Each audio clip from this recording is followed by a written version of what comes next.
उसने कभी उनका सर कटवाकर डब्बे में बंद करा दिया, पर वह शीश मिठाई बन जाती और बच्चों का बाल तक बांका ना होता। बार बार उसने अपनी बहन के बच्चों और उसके पति को मारने का प्रयास भी किया। नमस्कार, जीवित पुत्री का व्रत इस साल 6 अक्टूबर को रखा जाएगा। इस दिन भगवान श्री गणेश, माता पार्वती और शिव जी की पूजा एवं ध्यान के बाद व्रत कथा भी सुननी चाहिए। इसकी पूजा शिव जी को प्रिय प्रदोष काल में करनी चाहिए। व्रत का पारण दूसरे दिन अष्टमी तिथि की समाप्ति के पश्चात किया जाता है। यहाँ हम आपको दे रहे हैं जितिया व्रत की 3 कहानियाँ। अपनी परंपरा के अनुसार जो कथा आपके यहाँ पढ़ी जाती हो, आप उसे पढ़ सकते हैं। इसमें पहली कहानी सियारिन वाली है, दूसरी जमुतवाहन राजा की और तीसरी भगवान श्री कृष्ण से जुड़ी हुई। तो चलिए जानते हैं चिल्हो सियारों की कथा। जीवित पुत्रिका व्रत में चिल्हो सियारों की एक कथा भी सुनी जाती है। इस प्रकार से है। एक वन में सेमर के पेड़ पर एक चील रहती थी। पास की झाड़ी में एक सियारिन भी रहती थी। दोनों में खूब पड़ती थी। चिल्हो जो कुछ भी खाना खाने को लेकर आती, उसमें से सियारिन के लिए जरूर हिस्सा रखती। सियारिन भी चिल्हो का ऐसा ही ध्यान रखती। इस तरह दोनों के जीवन आनंद से कट रहे थे। एक बार वन के पास गांव में औरतें जितिया की पूजा की तैयारी कर रही थी। चिल्हो ने उसे बड़े ध्यान से देखा और अपनी सखी सियारों को भी बताया। फिर चिल्हो सियारों ने तय किया कि वे भी यह व्रत करेगी।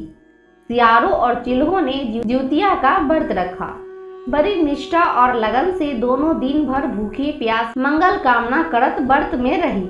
मगर रात होते ही सियारिन को भूख प्यास सताने लगी। जब बर्दाश्त ना हुआ तो जंगल में जाके उसने मांस और हड्डी पेट भरकर खाया। चिल्हो ने हड्डी चबाने की करकर की आवाज सुनी तो पूछा कि यह कैसी आवाज है। सियारिन ने कह दिया, बहन, भूख के मारे पेट गुड़गुड़ा रहा है, यह उसी की आवाज है। मगर चिल्हो को पता चल गया। उसने सियारिन को खूब लताड़ा कि जब व्रत नहीं हो सकता तो संकल्प क्यों लिया था। सियारिन लजा गई, पर व्रत भंग हो चुका था। चिल्हो रात भर भूखे प्यासे रहकर व्रत पूरा की। अगले जन्म में दोनों मनुष्य रूप में राजकुमारी बनकर सगी बहनें हुई। सियारिन बड़ी बहन हुई और उसकी शादी एक राजकुमार से हुई। चिल्हो छोटी बहन हुई, उसकी शादी उसी राज्य के मंत्री पुत्र से हुई। बाद में दोनों राजा और मंत्री बने। सियारिन रानी के जो भी बच्चे होते वे मर जाते, जबकि चिल्हो के बच्चे स्वस्थ और हट्टे कट्टे रहते। इससे उसे जलन होती। उसने कभी उनका सर कटवाकर डब्बे में बंद करा दिया, पर वह शीश मिठाई बन जाती और बच्चों का बाल बाका तक नहीं होता। बार बार उसने अपनी बहन के बच्चों और उसके पति को मारने का प्रयास भी किया, पर सफल ना हुई।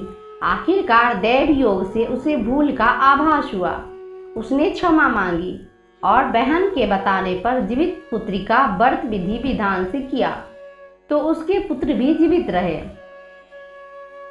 तो चलिए अब हम जानते हैं दूसरी कथा। गंधर्वों के राजकुमार का नाम जमुतवाहन था। वे बड़े उदार और परोपकारी थे।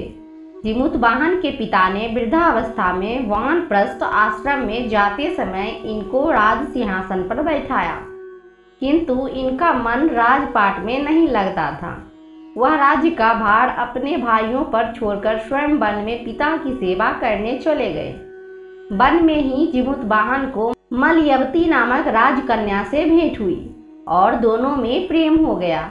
एक दिन जब वन में भ्रमण करते हुए जमुतवाहन काफी आगे चले गए, तब उन्हें एक वृद्धा विलाप करते हुए दिखी। पूछने पर वृद्धा ने रोते हुए बताया, मैं नाग वंश की स्त्री हूँ, मुझे एक ही पुत्र है। पक्षी राज गरुड़ के कोप से मुक्ति दिलाने के लिए नागों ने यह व्यवस्था की है। वे गरुड़ को प्रतिदिन भक्षण हेतु एक युवा नाग सौंपते हैं। आज मेरे पुत्र शंखचूड़ की बलि का दिन है। आज मेरे पुत्र के जीवन पर संकट है और थोड़ी देर बाद ही मैं पुत्र विहीन हो जाऊंगी। एक स्त्री के लिए इससे बड़ा दुख क्या होगा कि उसके जीते जी उसका पुत्र न रहे। जिमुतवाहन को यह सुनकर बड़ा दुख हुआ। उन्होंने उस वृद्धा को आश्वस्त करते हुए कहा, डरो मत, मैं तुम्हारे पुत्र के प्राणों की रक्षा करूंगा।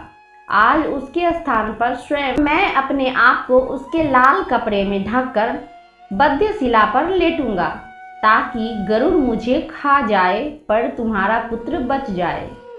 इतना कहकर जिमुतवाहन ने शंखचूड़ के हाथ से लाल कपड़ा ले लिया और वे उसे लपेटकर गरुड़ को बलि देने के लिए चुनी गई बद्यशिला पर लेट गए।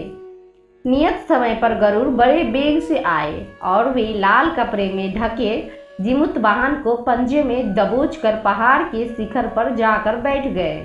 गरुड़ ने अपनी कठोर चोंच का प्रहार किया और जिमुतवाहन के शरीर से मांस का बड़ा हिस्सा नोच लिया। इसकी पीड़ा से जिमुतवाहन की आंखों से आंसू बह निकले और वह दर्द से कराहने लगे। अपने पंजे में जकड़े प्राणी की आंखों में से आंसू और मुंह से कराह सुनकर गरुड़ बड़े आश्चर्य में पड़ गए, क्योंकि ऐसा पहले कभी नहीं हुआ था। उन्होंने जिमुतवाहन से उनका परिचय पूछा। जिमुतवाहन ने सारा किस्सा कह सुनाया कि कैसे एक स्त्री के पुत्र की रक्षा के लिए वह अपने प्राण देने आए हैं। आप मुझे खाकर भूख शांत करें। गरुड़ उनकी बहादुरी और दूसरे की प्राण रक्षा के लिए स्वयं का बलिदान देने की हिम्मत से बहुत प्रभावित हुए। उन्हें स्वयं पर पछतावा होने लगा। वह सोचने लगे कि यह एक मनुष्य है जो दूसरे के पुत्र की रक्षा के लिए स्वयं की बलि दे रहा है, और एक मैं हूँ जो देवों के संरक्षण में हूँ, किंतु दूसरों की संतान की बलि ले रहा हूँ। उन्होंने जिमुतवाहन को मुक्त कर दिया। गरुड़ ने कहा, हे उत्तम मनुष्य, मैं तुम्हारी भावना और त्याग से बहुत प्रसन्न हूँ। मैंने तुम्हारे शरीर पर जो घाव किए हैं उसे ठीक कर देता हूँ। तुम अपनी प्रसन्नता के लिए मुझसे कोई वरदान मांगो। राजा जिमुतवाहन ने कहा कि हे पक्षीराज, आप तो सर्वसमर्थ हैं। यदि आप प्रसन्न हैं और वरदान देना चाहते हैं तो आप सर्पों को अपना आहार बनाना छोड़ दें। आपने अब तक जितने भी प्राण लिए हैं उन्हें जीवन प्रदान करें। गरुड़ ने सबको जीवन दान दे दिया और नागों की बलि ना लेने का वरदान भी लिया। इस प्रकार जिमुतवाहन के साहस से नाग जाति की रक्षा हुई। गरुड़ ने कहा, तुम्हारी जैसी इच्छा वैसा ही होगा।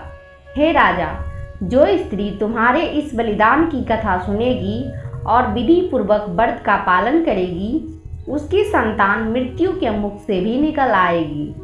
तब से ही पुत्र की रक्षा हेतु जिमुतवाहन की पूजा की प्रथा शुरू हो गई। यह कथा कैलाश पर्वत पर भगवान शंकर ने माता पार्वती को सुनाई थी। जीवित पुत्रिका के दिन भगवान श्री गणेश, माता पार्वती और शिव जी की पूजा एवं ध्यान के बाद व्रत कथा भी सुननी चाहिए। तो चलिए अब हम जानते हैं भगवान श्री कृष्ण की कथा। यह कथा महाभारत काल से जुड़ी हुई है।